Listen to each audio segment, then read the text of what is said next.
مخدوم جمیل الزمان نے ایک بار پھر سے اپنی ہی جماعت پاکستان پیپلز پارٹی کی حکومت کو ناکام قرار دیتے ہوئے فوج سے سندھ میں مداخلت کا مطالبہ کیا ہے۔ مخدوم صاحب کے اس مطالبے پر بہت سارے سوال جنم لے رہے ہیں۔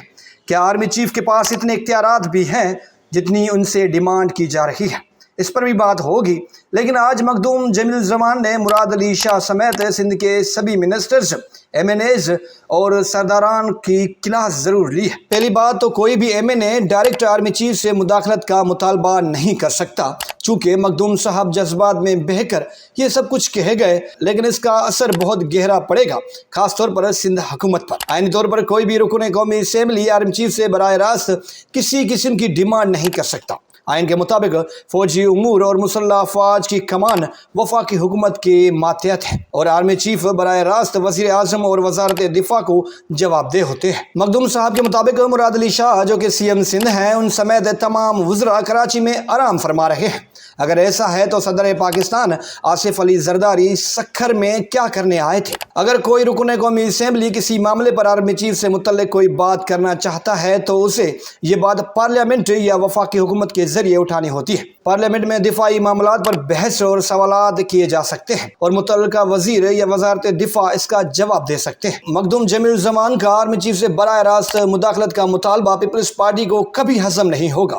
ایک طرف مخدوم صاحب جمہوریت کی بات کر رہے ہیں تو دوسری طرف غیر آئینی اور غیر قانونی مطالبہ بھی کر رہے ہیں۔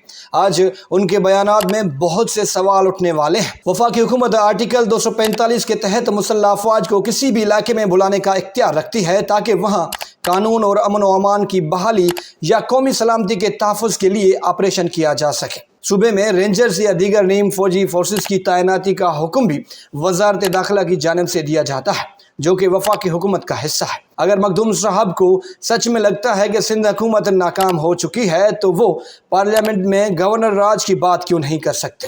گورنر راج لگنے کی صورت میں وفاقی حکومت وہ سب کچھ کر سکتی ہے جس کی ڈیمانڈ مخدوم صاحب کر رہے ہیں۔ چلو 2 سیکنڈ کے لیے مخدوم صاحب کی بات مان لیں، فوجی آپریشن شروع بھی ہو جائے تو پھر عام لوگوں کو کیا نقصانات اٹھانے پڑ سکتے ہیں، اس کا مخدوم صاحب کو اندازہ ہی نہیں ہے۔ فوجی آپریشن کے دوران لوگوں کو اپنے گھر بار چھوڑ کر دوسرے علاقوں میں پناہ لینی پڑتی ہے، جس میں بے گھر ہونے کی صورتحال پیدا ہوتی ہے۔ آپریشن کے دوران عام شہریوں کو جانی نقصان کا سامنا کرنا پڑ سکتا ہے اور ان کے گھروں، کاروباروں اور دیگر املاک کو بھی نقصان پہنچ سکتا ہے۔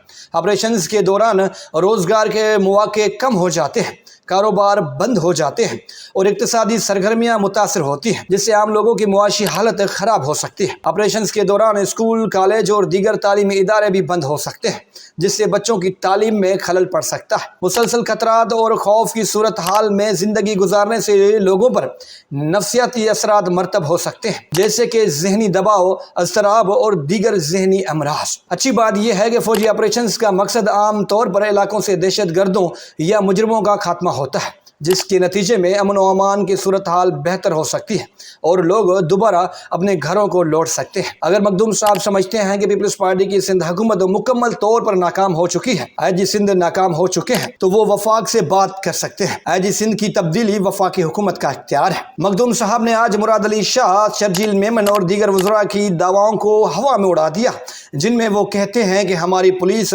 بہتر کام کر رہی ہے۔ چلو تصویر کا دوسرا رخ بھی جان لیتے ہیں۔ سندھ کے کچے کے علاقوں میں سب سے زیادہ زمینوں پر قبضہ پاکستان پیپلز پارٹی سے واسطہ رکھنے والے M N As, M P As یا پھر سرداران نے کیا ہے۔ جب وہ کچے میں زمین آباد کرنے کے لیے جا سکتے ہیں تو پھر پولیس کیوں نہیں جا سکتی؟ بہرحال مخدوم صاحب کی آج کی ڈیمانڈ بہت بڑا سوال ہے۔ آپ کو کیا لگتا ہے کہ آرمی چیف سندھ میں ڈائریکٹ مداخلت کریں گے؟